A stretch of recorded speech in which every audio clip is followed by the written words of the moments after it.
Assalamualaikum warahmatullahi wabarakatuh. Selamat pagi, selamat siang, selamat sore, selamat malam buat saudara-saudaraku kaum muslimin yang dimanapun berada. Salam kenal. Perkenalkan, nama saya Muhammad Ruzik Khairul Izam. Saya asalnya dari Gresik. Saya lahir di Gresik Selatan, dan saya sekarang sudah berada di Jakarta dari kecil. Kronologinya, saya ini dari kecil udah tinggal di Jakarta, dibawa, diramut oleh nenek saya di Jakarta. Jadi dari kecil saya ini lahirnya prematur, hanya dengan sebelah mata kiri, dan mata kanannya juga nggak bisa melihat dari kecil. Jadi yang bisa melihat hanya mata kiri dari kecil sampai saya tahun 2022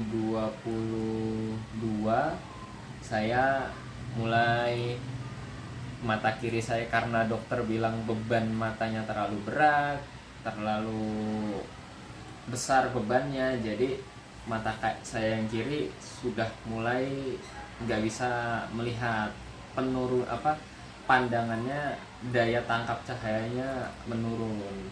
Jadi saya dari kecil di Jakarta, terus SD, SMP saya masih di Jakarta, SMA saya mondok jadi mubalek, sampai akhirnya saya bertugasitah juga di Sidoarjo, Seruni, sampai akhirnya saya tugas, dan sampai tahun 2018 saya selesai amal soleh.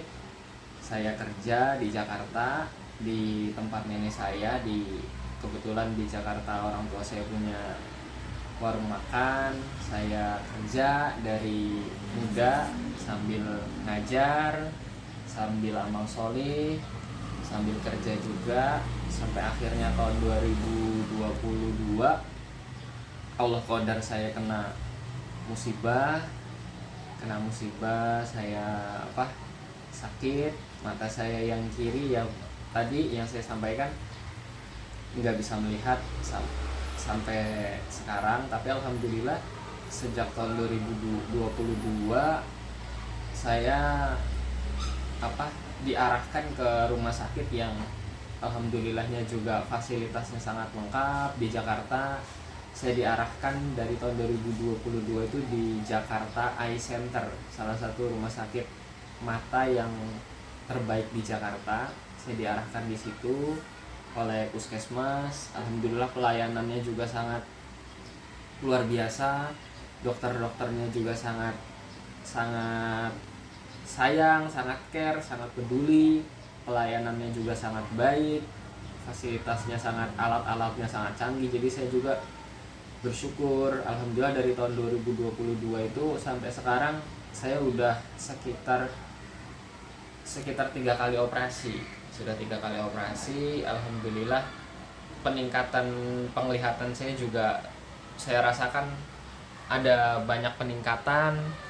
Tapi setelah ini saya akan melaksanakan tindakan operasi selanjutnya dari rumah sakit. Alhamdulillah terakhir saya cek kontrol itu, aslinya saya ada jadwal itu tanggal 19 bulan lalu, 19 September. Tanggal 9 Agustus September, tanggal 19 September saya ada jadwal kontrol, cuma karena satu dan lain hal saya nggak bisa kontrol. Terakhir saya kontrol itu Agustus. Jadi alhamdulillah dokternya di Jakarta Eye Center ini selalu cek mata saya setiap bulan. Jadi setiap bulan saya harus check up, setiap bulan harus kontrol, setiap bulan matanya dipantau oleh dokter. Alhamdulillah dan terakhir saya kontrol bulan Agustus, tanggalnya saya lupa, tapi terakhir saya ada jadwal tanggal 19 bulan lalu. Karena satu dan lain hal, jadi saya nggak bisa kontrol. Alhamdulillah minggu lalu saya sampai di Jakarta. Sampai di Jakarta itu saya hari Kamis langsung daftar untuk jadwal kontrol selanjutnya, kontrol check up, kontrol ulang. Dapat tanggal 24 bulan ini, bulan Oktober. Jadi saya tak dapat hari Kamis tanggal 24 karena memang dokternya ini dia ada di banyak rumah sakit, tidak hanya dinasnya, tidak hanya tugasnya di Jakarta Eye Center, tapi juga di banyak rumah sakit. Jadi jadwal beliau di rumah sakit di Jakut ini dia setiap hari Kamis. Jadi kalau minggu ini saya nggak dapatnya minggu depannya. Jadi saya dapatnya tak hari Kamis tanggal 24 Oktober 2024. Kalau dari dokternya sudah dari Desember tahun lalu akan berencana untuk dioperasi. Ini akan ada operasi lanjutan. Cuma dokternya ada berbagai pertimbangan, beliau menunggu keadaan mata saya siap. Jadi selama dari tahun lalu sampai sekarang, dari Desember tahun lalu sampai sekarang harus dikontrol terus, harus dicek up terus, karena dokternya melihat terus, dipantau kondisi matanya sudah siap atau belum untuk dioperasi. Jadi ini nanti tanggal 24 insya Allah saya akan kontrol lagi, akan cek lagi ke dokter. Harapannya kondisi saya makin baik, bisa makin kuat, sehingga bisa segera menjalani operasi yang harapannya semoga bisa lebih baik lagi hasilnya agar bisa maksimal, agar hasil operasinya maksimal.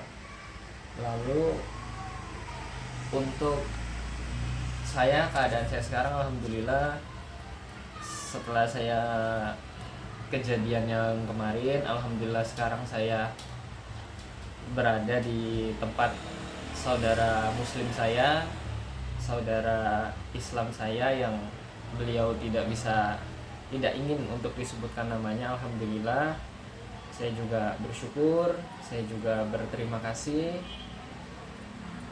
Untuk planning kedepannya, fokus kami pertama ya tentu untuk persiapan operasi, karena ketika dokternya bilang siap dioperasi ya saya harus langsung siap untuk jadwal operasi. Jadi semua menunggu kesiapan dari dokter, menunggu kesiapan dari fisik saya, mata saya berdasarkan rekomendasi dokter. Lalu untuk yang kedua, planning ke depan saya, arahnya saya alhamdulillah karena saya punya kemampuan, punya basic skill dalam pijat. Alhamdulillah rencananya kalau Allah paring rezeki, kalau Allah paring ridhonya, saya akan berikhtiar semaksimal mungkin untuk membuka jasa pijat. Jadi arahnya suatu hari nanti saya bisa buka usaha pijat, bisa punya, dari usaha pijat saya bisa bisa sewa tempat, dari jasa pijat saya bisa mandiri, bisa bisa punya penghasilan, bisa punya kemandirian, bisa untuk menghidupi kebutuhan hidup saya sehari-hari dengan hasil usaha dan jerih payah diri saya sendiri, dengan hasil keringat, dengan hasil jerih payah yang bisa saya hasilkan dari tubuh saya sendiri. Alhamdulillah arahnya seperti itu. Jadi saya berharap saya bisa, semua ikhtiar baik kita, semua cita-cita baik kita, semua usaha-usaha yang kita planning, kita tawakalkan kepada Allah, kita doakan kepada Allah, semoga, saya berharap Allah paring bisa lancar, bisa berjalan dengan baik, memberikan hasil-hasil yang terbaik. Seperti itu. Jadi untuk saudaraku kaum muslimin, terima kasih untuk semua supportnya, semua kepeduliannya, semua niat baiknya. Saya syukuri, alhamdulillah, jazakumullah khairan untuk semua dukungannya. Sekian perkenalan dari saya. Apabila ada kurang lebihnya dari saya mohon maaf yang sebesar-besarnya. Assalamualaikum warahmatullahi wabarakatuh. Waalaikumsalam warahmatullahi wabarakatuh. Assalamualaikum warahmatullahi wabarakatuh. Demikianlah pernyataan dari Mas Khairul Izam tentang keberadaannya, dan kita sebagai kaum muslimin hanya bisa melaksanakan kewajiban kita, yaitu wa ta'awanu 'alal birri wat taqwa wa la ta'awanu 'alal ismi wal udwan.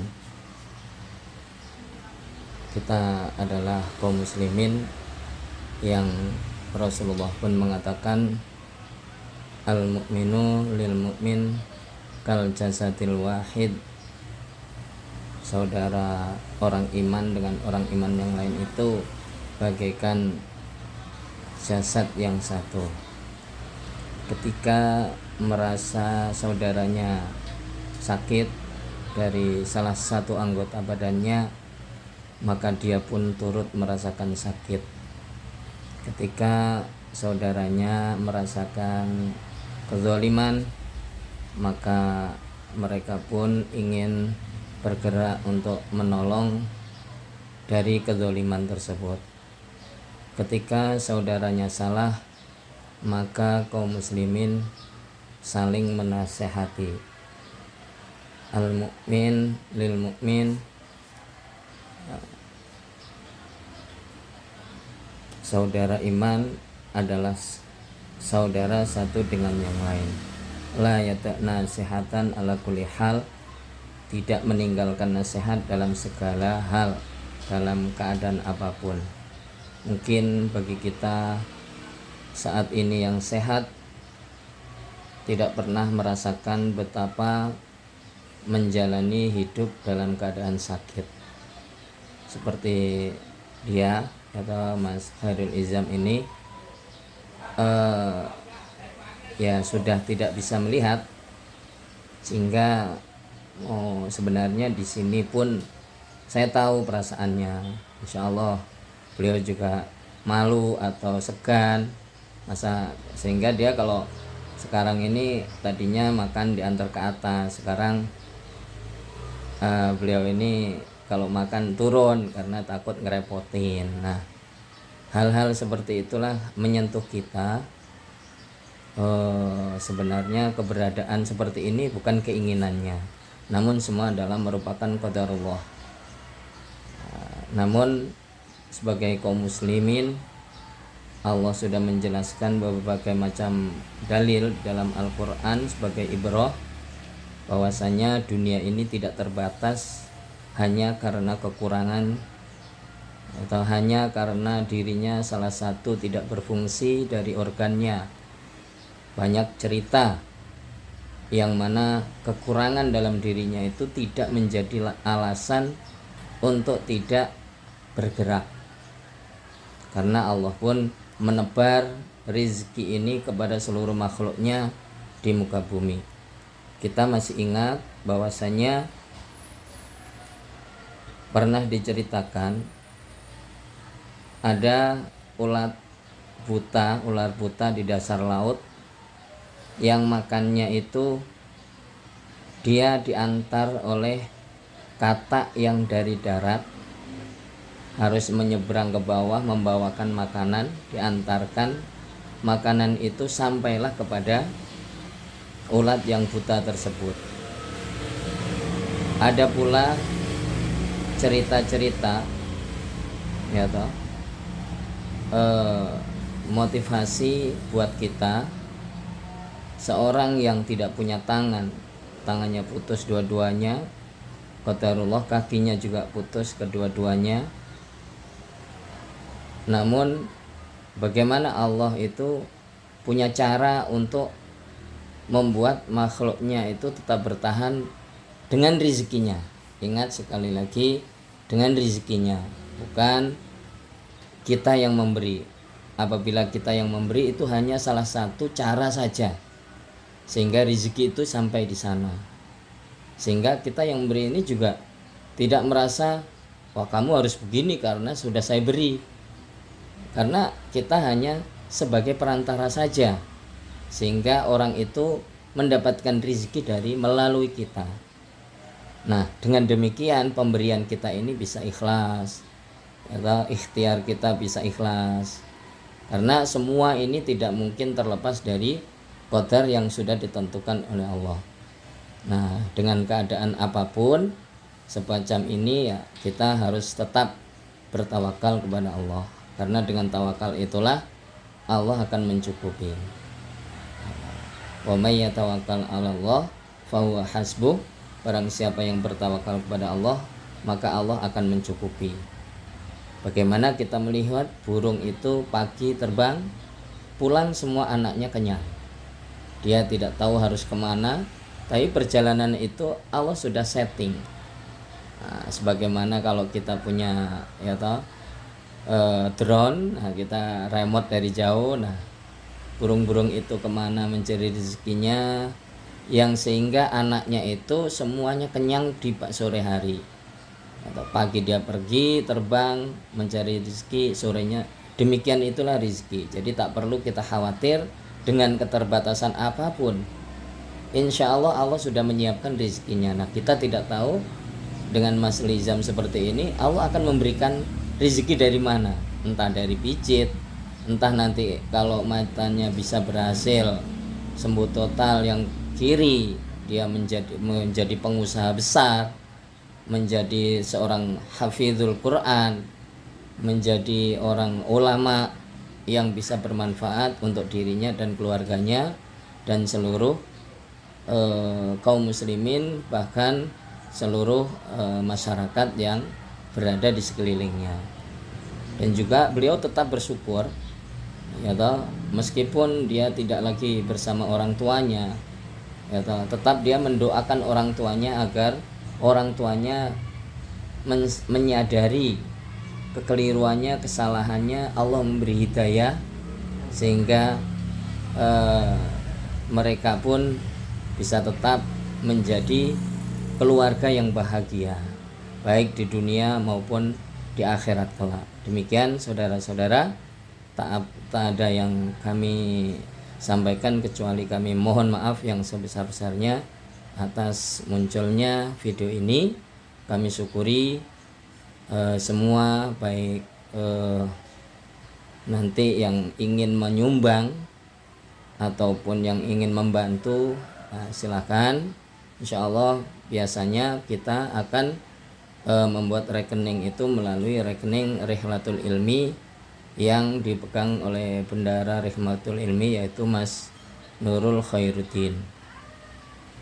Sekali lagi kami ucapkan banyak-banyak terima kasih, syukran wa jazakumullahu khaira wa jazakumul jannah. Assalamualaikum warahmatullahi wabarakatuh.